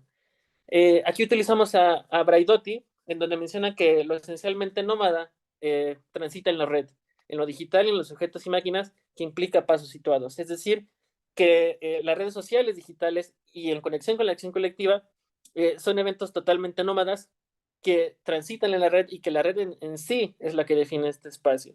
El ciberespacio debe ser analizado tanto como un objeto y un espacio epistémico, político y genealógicamente colectivo que en cierto sentido y en muchas versiones, como en la presentación de la doctora Rosalía, que es el arte, la presentación del compañero que tiene que ver con la inteligencia artificial, la tecnología como tal y las redes sociales y las redes de comunicación son genealógicamente colectivas. Desde este punto, los activismos digitales pasan desde el espacio online y el espacio offline. Las formas de participación en la organización política que se conoce comúnmente que usan las tecnologías y el Internet para difundir, organizar y denunciar problemáticas sociales. En este caso, de esta misma forma, pero una forma un tanto personal, colectiva, que tiene que ver con un padecimiento. Un padecimiento que es el rasgo específico que los une en este espacio. Facebook, como citando a Remedios Zafra, entendemos como un cuarto propio conectado. En un resumen, Remedios Zafra menciona, hace una conexión con Virginia Woolf y una habitación propia. Y ella menciona que Facebook, Instagram, Telegram, WhatsApp, TikTok y anteriormente Twitter son como un cuarto propio conectado, es decir, está tu propio cuarto privado, tu cama, tu ropa, tu espacio privado como tal, en donde tú lo personalizas de acuerdo a tus intereses y de acuerdo a tus gustos, pero en ese espacio privado existe una conexión con la tecnología. ¿Y cómo existe esa conexión con la tecnología? A través del Wi-Fi, a través de los cables, a través de los dispositivos tecnológicos, y ahí lo privado se funde con lo colectivo. En esta situación, Facebook es un espacio, si bien digital, pero que está en lo físico y se combina con lo híbrido y en los cuerpos como tal. Hablar de Facebook es describir como si fuera tu propio cuerpo y tu propio espacio a la vez. El cuarto propio conectado es como un departamento y es el lugar al que nos regresamos para sentirnos seguros o hablamos para sentirnos seguros, ¿no? Y abrimos la puerta con quien nos identifiquemos y así hablamos desde un espacio común. 3 puntos específicos nosotros para llegar a este punto de entender Facebook como un medio de sobrevivencia. Es octubre de 2007, donde se lanza la plataforma de Facebook para dispositivos móviles. Después, en 2008, se lanza el primer móvil con la tecnología Android que permite esta interacción casi instantánea. Y que desde este punto nosotros entendemos que eso es lo que cambió el sentido de entender Facebook. Las presiones metodológicas para este trabajo entendemos una etnografía digital específicamente del padecimiento, en donde tenemos o especificamos que esta etnografía apunta a la observación de cotidianidades de un padecimiento específico que entra en la relación salud-enfermedad para perdernos dentro de un espacio que es Facebook, en un grupo de Facebook, para perdernos y entender la relación de estos pacientes y de estos síntomas como tal. La etnografía es más allá que un proceso que configura tanto relaciones como sujetos. En este punto nosotros construimos 2 categorías en esta etnografía que fue que partió de febrero de este año a más o menos mayo de este año. 2 categorías, la esfera pública colectiva, que nosotros la tenemos como todos los posts o toda esta recolección de publicaciones y de debate que se tiene en este grupo, como un impacto extracorpóreo de la enfermedad crónica, y la esfera individual personal como un impacto intracorpóreo, es decir, del propio cuerpo como tal. Ahora sí, nos centramos en dónde se hizo este trabajo de campo, en un grupo de Facebook que se llama Diálisis y Hemodiálisis, una fuerza por la vida. Para mencionar, dentro de este grupo de Facebook existen dos precisiones. Están tanto pacientes como cuidadores de la enfermedad crónica, y existen pacientes en un sinfín de etapas de la enfermedad, que puede ser peridélisis, es decir, que no tienen una terapia sustitutiva para sobrevivir, que tiene que ver con no han perdido toda la función renal. Las personas que necesitan una terapia sustitutiva, quiere decir diálisis o hemodiálisis, es decir, estar conectados a una máquina para sobrevivir como tal. Las personas que ya recibieron un trasplante renal, y también las personas que han recibido uno o dos trasplantes renales, ¿no? Esta etnografía se hizo a través de deslizar los timelines, desde deslizar y buscar cualquier cosa que tuviera que ver con un impacto intra y extracorpóreo de la enfermedad. Y como tal, estas son las dos esferas: la esfera pública colectiva, que como puede ver son un sinfín de publicaciones sobre qué se hace en las sesiones de hemodiálisis, personas que buscan consejos sobre cómo comprar una máquina para su familiar, eh, cómo hacen ellos para laboralmente para tener un ingreso a pesar de estar enfermos. Muchas personas comparten todas las medicinas que se toman a lo largo del día, y buscan consejos de quién toma lo mismo para saber qué efectos tiene, y preguntas al inicio de la enfermedad sobre qué síntomas aparecieron para darse cuenta que estaban enfermos, ¿no? Del otro lado de la esfera individual, es un tanto más personal, porque mencionan consejos de llevar la enfermedad y que siempre existe una cura, se debe de intentar tratar de llegar a la salud. Personas que sienten que ya no pueden y buscan como consuelo dentro de este grupo de Facebook. Personas que entienden que nadie los entiende, es decir, son un sinfín de publicaciones que van desde lo más básico, que tiene que ver con síntomas, desde lo más extremo, como es perder a un familiar, ¿no?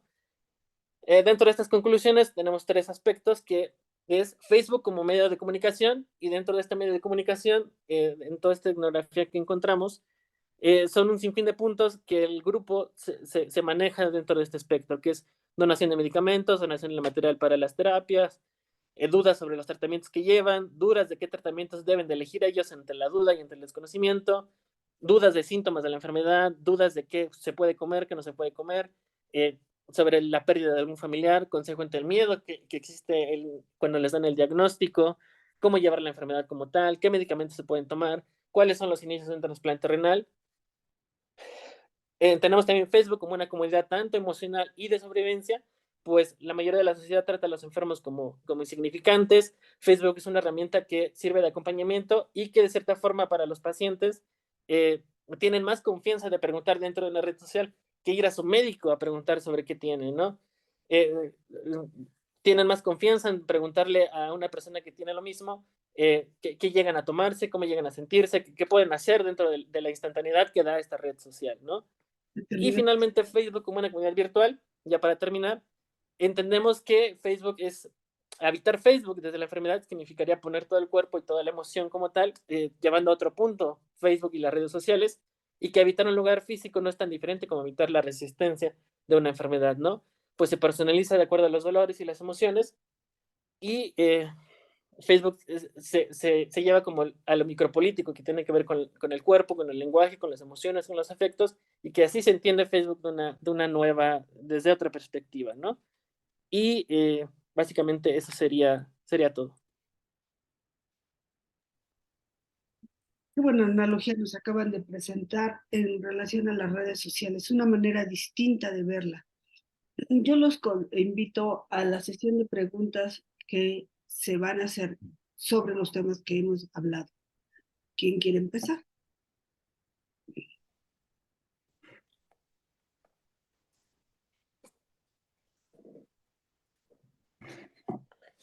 ¿No hay preguntas?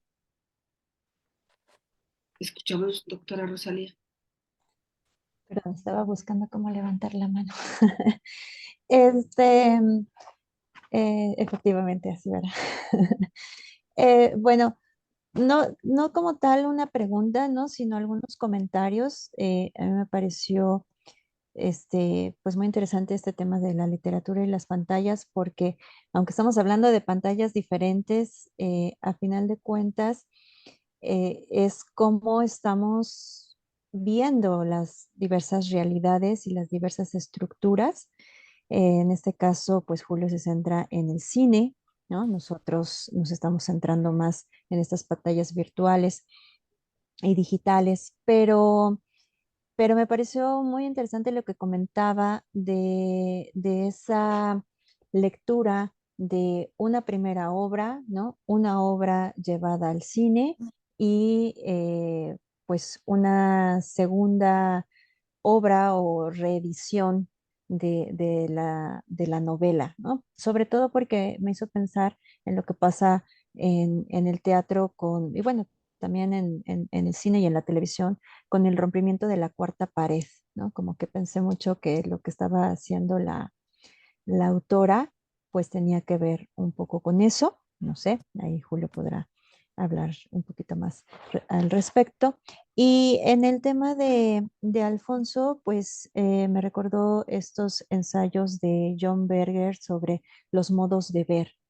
Y que, bueno, pues también en mi caso, en los análisis que yo estoy haciendo respecto a las obras de arte a través de estos medios digitales, pues una de las cuestiones es que justamente estamos reaprendiendo a ver, ¿no? Y que pues van de la mano porque pues ahí sí tenemos ya un acercamiento más en nuestros temas, ¿no? Que son las creaciones de estas imágenes desde y a partir de las tecnologías que nos están ofreciendo, pues estos espacios virtuales. Entonces, pues sí, creo que tenemos que reaprender a ver y que tenemos también pues muchos cambios de las perspectivas y pues un rompimiento de la estética formal.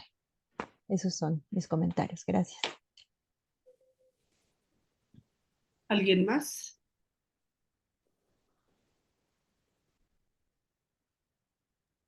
Yo sí tengo una pregunta para ustedes. Bueno, adelante. Sí, yo nada más un poquito para profundizar en esto que comentaba la doctora Rosalía Guerrero sobre las relaciones entre pantallas digitales, consumo, cine y literatura. Justamente lo que ella observa acerca de cómo las imágenes se reproducen con ligeras variantes, o a veces ni tan ligeras, pero es como un punto base, un punto de partida a partir de la cual se desarrollan series, secuencias o variantes a partir de una misma imagen. Es algo similar lo que ocurre con la adaptación cinematográfica, porque es una versión en un lenguaje distinto de una obra original. Lo raro en Marguerite Duras es que de una novela corta, El amante, ella misma saca una segunda novela bastante más extensa que la primera, y en la cual además incorpora elementos del lenguaje cinematográfico que estaban implícitos en su narrativa previa, como ocurre con mucha frecuencia en los narradores de la nueva novela francesa, que tienen este diálogo o esta perspectiva cinematográfica o fotográfica en donde la contemplación del espacio, del objeto, de la persona es más importante que lo narrativo. Lo que hace Marguerite Duras en El amante de la China del Norte, que es la segunda versión de El amante, la reescritura del amante, es hacer explícitamente cinematográfica esa narración, según lo que dice esta investigadora Rosas Consuegra, por inconformidad con la versión cinematográfica de Jean-Jacques Annaud. Tengamos en cuenta de que Marguerite Duras también es cineasta, también era cineasta, y son dos formas de cine muy distintas, ¿no? Y la película más conocida de Jean-Jacques Annaud, o una de las más conocidas, es El nombre de la rosa, basada en la novela de Humberto Eco, que no tiene mayor complejidad en la adaptación, porque la novela es lineal, a lo largo de 7 u 8 días pasan una serie de acciones y esa misma secuencia se reproduce, se replica en la película. Con El amante, Arnaud tiene el problema de querer hacer una película lineal a partir de una novela fragmentaria, y lo que Marguerite Duras parece decirle es, no, ok, si quieres hacer mi novela de forma lineal, se tiene que hacer así. Jean-Jacques no desatiende muchas de las sugerencias indirectas de Marguerite Duras, pero digamos que es interesante ver cómo puede haber tres perspectivas distintas acerca de, digamos, una misma secuencia de acciones, ¿no? No privilegia lo narrativo, como lo que criticaba Rob Grillet del cine convencional. eh, para los autores de la de la Nouvelle Vague, de la nueva ola francesa, el cine es no nada más una superposición de imágenes que cuenten una historia, sino también una serie de imágenes que pueden tener un contenido poético. Eso es lo que no está tan presente en general en el cine de Jean-Jacques Annaud.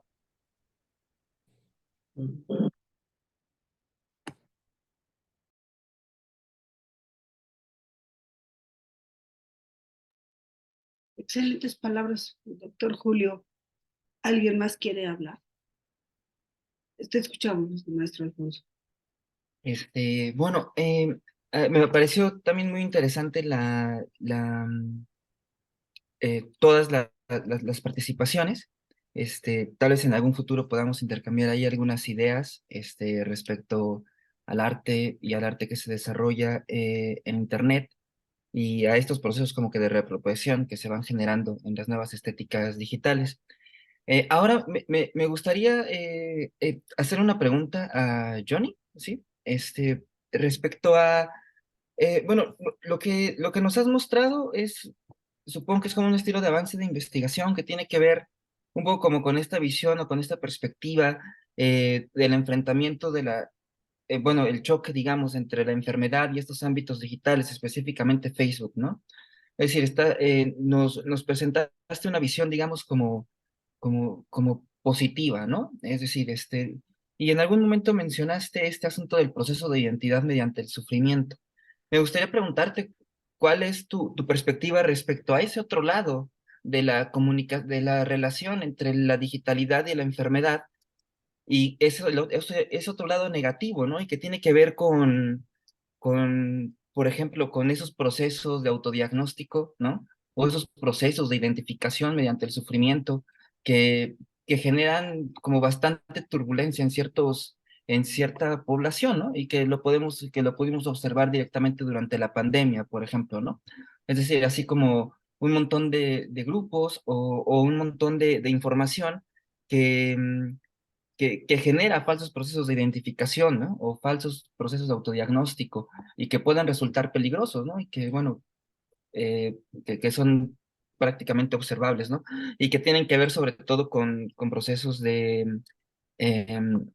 enfermedades mentales, salud mental, etcétera. Pues me gustaría saber cómo, ya que has explorado ese tema y que propones a Facebook, incluso como una herramienta de supervivencia, lo cual se me hace algo como demasiado extremo, ¿no? Cómo funciona, cuál es esa perspectiva, digamos, como el otro lado de la moneda, ¿no? Desde tus propias investigación, pues. Eh, eh, sí, básicamente cuando inicié la eh, definiendo como Facebook como supervivencia, sí se me hacía como un poco extremo, ¿no? Y justo esto es como la tercera parte de todo la parte de metodología como tal. Y justo simplemente está como esta cara que mencionabas, ¿no? Como la cara positiva o la cara como Facebook, como esta parte tan positiva, tan acompañante, como toda esta parte que se menciona de las pantallas como todos los beneficios que te da lo digital, ¿no? También está la otra cara que no la he puesto aquí, pero existe un sinfín yo digo que es mitad de mitad de cuestiones, en específico del tratamiento de la enfermedad y la relación con la digitalidad. Está justamente lo que tú mencionas, la parte de autodiagnósticos, ¿no? Nosotros vivimos como la de tomar cloro para que este, sirviera para el COVID. En este caso acá existen un sinfín de cuestiones que puedo enumerar como, es decir, existen un sinfín de consejos como de tienes algo, tómate esto y lo otro y cada 12 horas, ¿no? Existen los otros que te dicen, existe terapia de células madre para que te regeneren los órganos. Existen también las partes donde te dicen que el trasplante no es una cura y que no lo debes de avanzar porque no existe la cura con el trasplante. Existe otra parte donde te mencionan que el trasplante te da muchísimos más efectos negativos que positivos, ¿no? Y que las terapias sustitutivas son mejores. Existen un sinfín como de, yo conocí a tal persona que es curandera y mis niveles están súper bien. Existen un sinfín de cuestiones que te dicen, tomé tal té y este té y este té y me tomé el licuado de tal cosa y mi función renal fue excelente. Existen un sinfín como de cuestiones negativas que tiene esta parte de Facebook como supervivencia y, y, y, y yo voy más como en la parte que mencionaban donde veo que estos pacientes tienen muchísimo más confianza, tanto positiva como negativamente, de tenerle confianza a otro que tiene lo mismo para hacerle caso, ¿no? Supervivencia en el sentido de que cuando se tiene una enfermedad dentro de este grupo, existe esta parte del concepto de la fe, en donde se busca la salud bajo cualquier tipo de proceso. Entonces, tanto como negativa como positivamente, este grupo caracteriza muchísimo lo que se vio de manera global con el COVID y existe un sinfín de visiones que te da justo las redes sociales y te da justo una pantalla digital y como se menciona las imágenes que te dan un sinfín de caras, ¿no? Como lo mencionaba esta parte de cómo una película se puede analizar, hacer de manera lineal o de manera fragmentada, también lo pasa con Facebook, ¿no? El mismo grupo te da una sinfín de cuestiones que pueden ser lineales, ¿no? Como la experiencia de una persona que vivió ese proceso y lo describe como tal, pero que otra persona no le sirve, ¿no? Le sirve de una manera distinta y su proceso es totalmente distinto. ¿Y a qué voy con esto? Que queda muy rebajada la posición del médico porque no les da la confianza de ir, les da la confianza más de conocer la parte del otro. Y eso es justamente en donde pretendo como mencionar que, tanto de manera negativa o positiva, Facebook y el grupo de Facebook es una manera de sobrevivir para ellos, ¿no? Es una manera de sobrellevar su enfermedad sin acudir al médico o tenerle más confianza en una red social, que muchísimas veces nosotros, cuando nos pasa algo, pues vamos a Google y decimos, pues tengo esto. Es casi lo mismo, ¿no? Pero conociendo al otro.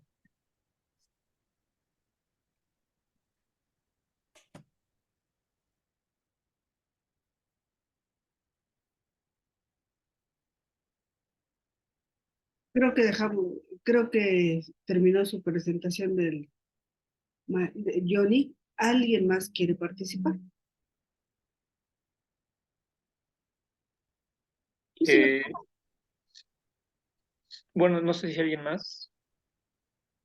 yo sí me quedé con una reflexión. ¿Cómo va a ser el consumo consolatorio y productivo con el uso de la imagen, de la inteligencia artificial en el cine en un futuro? Esa sería mi pregunta que sería para futuros. Sí, yo digo que tenemos que ponernos a trabajar coordinadamente y sacar la respuesta a tu pregunta, Laura. Muchas gracias, se les agradecería enormemente. ¿Alguna otra participación?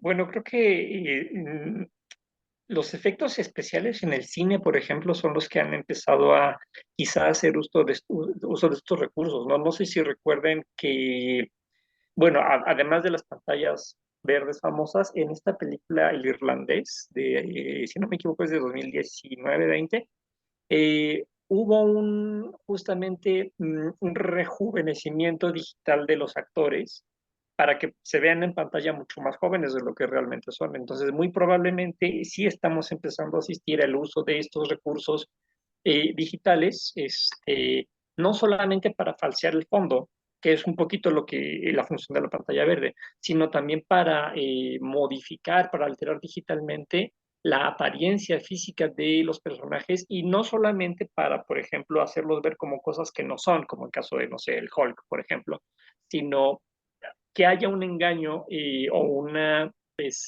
sustitución de realidades a través de las cuales un actor parezca hacer algo que no es en la realidad, ¿no? Es decir, Pacino sigue siendo Pacino, pero en la pantalla lo vemos mucho más joven a través de este tipo de recursos, ¿no? Yo creo que en ese sentido o por ese camino podemos estar viendo cómo la modificación digital de una realidad específica puede empezar a hacernos consumir este tipo de cine que nos hace pensar, digamos, en la idealidad o en la época de mayor auge o de un cierto actor. Y esto me parece que también tiene un poquito que ver con el problema de la huelga de actores y guionistas que hubo hace unos meses y que se está resolviendo, me parece, justamente por las implicaciones que supone el uso digital de las imágenes de los actores, sobre todo comparsas y de reparto, que pueden ser replicadas sin necesariamente, eh, bueno, con un consentimiento un poquito forzado, pero sin que ello implique, ¿cómo se llama? Pues un pago de regalías para los actores cuya imagen está siendo usada con fines de lucro, ¿no? Creo que un par de problemas pueden ir por allí y desde luego que esto se relaciona con los distintos tipos de consumo que señaló la doctora Guerrero en su participación. Creo que ahí también hay este asunto ya desde finales de los 90, Román Gubern hablaba, por ejemplo, de esa posibilidad de generar como actores clónicos, ¿no? Es decir, que mediante ciertas tecnologías que todavía no estaban disponibles a finales de los 90, cuando él escribe el Eros electrónico, pero que las puede vaticinar a partir de su campo tecnológico que analiza, en donde dice, claro, es decir, va a llegar un punto en el que necesariamente los cuerpos van a ser sustituidos por sus versiones digitales, ¿no? Este problema bueno, que en realidad es un problema interesante que plantea Julio acerca, por ejemplo, del rejuvenecimiento de los actores, también se expresa también, por ejemplo, en esa tecnología que permite intercambiar rostros en los videos, ¿no? Y en donde, por ejemplo, vemos a Obama diciendo cosas que en realidad nunca dijo, o en videos en donde vemos de manera cómica el rostro de Don Ramón sobre el video de Luis Miguel en su concierto de Chile, ¿no? Es decir, funciona ahorita, pero presenta una problemática en el tipo de consumo de imágenes también en el futuro que todavía ni siquiera podemos vaticinar, ¿no? Es decir, muchos de nosotros, bueno, espero que no, pero al utilizar estas aplicaciones para la modificación del rostro, ¿no? No sé si se acuerdan de la FaceApp, fue muy famosa, en donde uno podía tomarse una foto o un video y resultaba qué pasaría si uno fuera, eh, eh, si uno era hombre, cómo se veía como mujer, o cómo se iba a ver uno de anciano, etcétera. Todas esas bases de datos de esos rostros, pues fueron a dar a una empresa rusa, ¿no?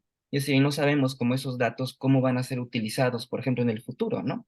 Es decir, más allá de que es un problema el asunto de que es un problema ético el asunto de que a los actores de WandaVision no se les haya dicho que estaban siendo escaneados para ser después replicados en otras escenas como extra, pero ese es un problema que también nos va a atacar muy pronto, ¿no? Porque todas esas bases de datos en donde están nuestra propia imagen, no sabemos cómo pueden ser utilizadas, ¿no? Entonces es ahí un problema como importante, ¿no? Muchas de las imágenes que tenemos y producimos en este momento, no sabemos en el futuro inmediato o a mediano plazo, no sabemos si van a surgir tecnologías que van a permitir la modificación de esas imágenes, ¿no? O sea, hace 10 años cuando uno subió una foto, uno no se imaginaba que iba a existir una tecnología de inteligencia artificial que nos iba a permitir desnudarnos a partir de una fotografía que subimos, por ejemplo, ¿no? Entonces, ese es el asunto que creo que también es importante en cuanto a cómo consumimos y cómo producimos imágenes en esta era digital. Sí, creo que pues desde el punto del consumo, yo creo que el consumo consolatorio ya está, ¿no? O sea, ya se está reproduciendo, ya se está replicando, se está representando muchas cuestiones que como ya se exponían, los escenarios, las personas, los personajes, el crear escenas desde cero. Creo que en este punto más bien la pregunta sería, ¿qué propuesta nueva realmente puede traer o va a traer? Porque hasta ahorita no hemos visto, o sea, el hecho de que se haga toda una película desde cero con inteligencia artificial, pues creo que no, o sea, va a ser revolucionario porque no va a haber intervención humana, pero de ahí en fuera va a reproducir, como les decía ahorita, ¿no? A representar algo que ya está. No hay una creación original. Y bueno, los que están en todos esos temas apocalípticos, o como dicen las películas, ya nos advirtieron muchas veces que no nos metamos con las realidades virtuales, porque pues sí, la verdad es que, perdón, las inteligencias artificiales, porque pues sí, la verdad es que si un día una inteligencia artificial realmente hiciera algo totalmente de cero, pues tal vez ahí sí nos daría miedo, ¿no? ¿Qué nos va a presentar? Que no tenga relación con algo que nosotros ya hayamos visto, ya hayamos consumido, ya hayamos creado, ¿no? Y ahí pues va a estar la pregunta, pero pues ya lo planteaba Alfonso con algunos de los ejemplos. Afortunadamente todavía hay algunos creadores bueno, desarrolladores que tienen ética y que tratan de mantener o de limitar estas producciones, ¿no? Y aún así, pues hay un riesgo bastante alto desde lo económico y desde esta ética pues ya individual. Entonces, bueno, pues creo que sí son temas interesantes que nos dejan la posibilidad de seguir estudiando y analizándolos desde otros puntos. Y además creo que esta idea de que tiene que ver con el consumidor, de preferir la imagen a la realidad, es decir, lo que se presenta como real, aunque no lo sea, es algo que han analizado Susan Sontag desde hace 50 años, Jean Baudrillard también desde hace 30, 40, Lipovetsky más recientemente. Si nos ponemos exquisitos, Maquiavelo con la imagen del gobernante también lo abordó. Entonces es una manera de atraer, si en algún momento era lealtades, en este momento consumidores, a quienes se les está dando pues la imagen que quieren, ser presente o no como una imagen real, aunque sepamos que es una imagen trucada, falsa o completamente digitalizada, ¿no? Incluso hay una película que plantea este problema desde... Es una película muy mala que se llama Simón con Al Pacino, en donde Al Pacino es un director de cine que no encuentra la actriz para un personaje y decide crear una actriz digitalmente. Supuestamente es una comedia, pero no es muy graciosa que digamos, pero plantea un poquito eso, ¿no? Cómo lidiar con una creación completamente digital, en el caso de esta actriz creada a través de recursos meramente tecnológicos, y empieza a tener más éxito que las actrices de verdad, y eso entonces es un problema porque no se puede presentar a ruedas de prensa, a firmas de autógrafos, a promoción de la película, cosas así. Aquí se trata como comedia, pero podemos ver que esto puede tener implicaciones mucho más serias, sobre todo en el ámbito de lo privado, ¿no? Que es un poquito lo que abordaba Johnny, más que en el ámbito de lo público, ¿no?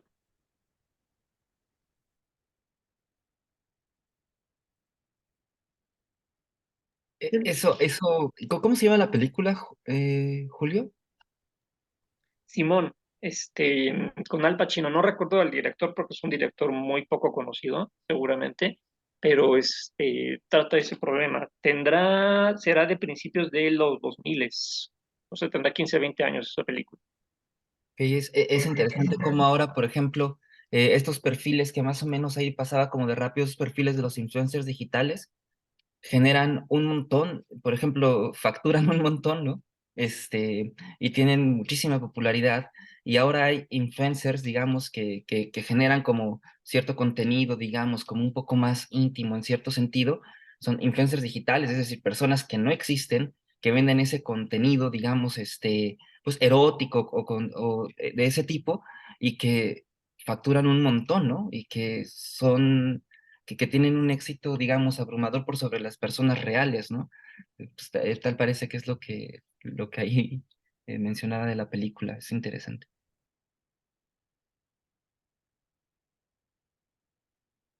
¿Quién más quisiera hablar?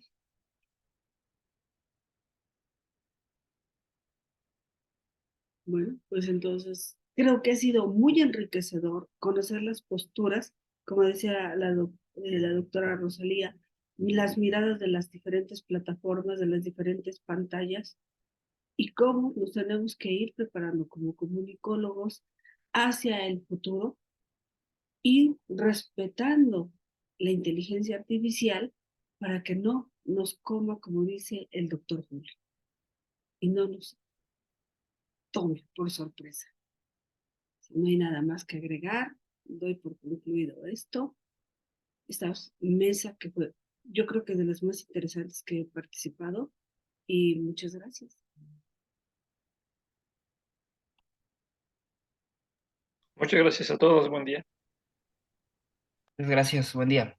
Felicidades, cosas interesantes. Hasta luego, que estén muy bien.